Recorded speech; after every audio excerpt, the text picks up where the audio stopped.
নমস্কাৰ বন্ধু বান্ধৱীসকল, মোৰ অন্য এটি ভিডিঅ'লৈ আপোনালোকক পুনৰ স্বাগতম জনাইছোঁ। আজি মই সৰিয়হৰ লগত মৰিচা শাকৰ কেনেকৈ চৰচৰি বনালোঁ তাৰে এটি ভিডিঅ' লৈ আহিছোঁ।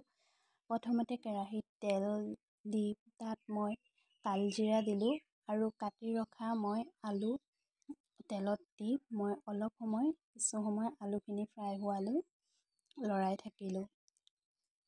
আলুখিনি যেতিয়া অকণমান ৰঙচুৱাৰ নিচিনা হৈ আহিব তেতিয়া মই মৰিচা টুকুৰা টুকুৰাকৈ কাটি লৈছিলোঁ আৰু সেই মৰিচাখিনি মই তেলত দিলোঁ আৰু কিছু সময় লৰাই তাত নিমখ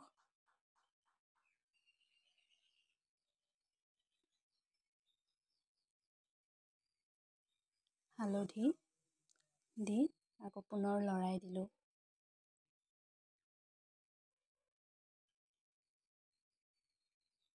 এতিয়া মই ইয়াত জিৰা আৰু ধনিয়া পেষ্ট কৰি লৈছিলোঁ। জিৰা আৰু ধনিয়া পেষ্ট কৰি লোৱা জিৰা আৰু ধনিয়াখিনি মই দি লৰাই দিলোঁ পুনৰ।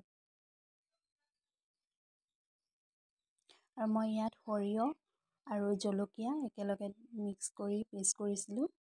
সৰিয়হখিনি মই দিলোঁ, দি আকৌ কিছু সময় লৰাই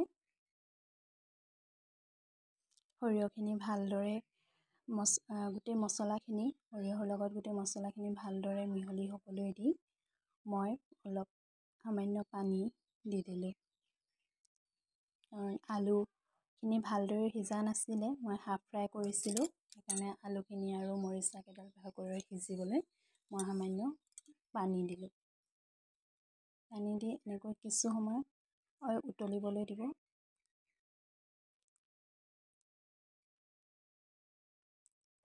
মই বেছি পানী দিয়া নাছিলোঁ কাৰণ থুপথুপীয়াকৈ বনাম বুলি। এয়া চাওকচোন শেষত এয়া মৰিচাৰ চৰচৰিকণ কেনেকুৱা হৈছে।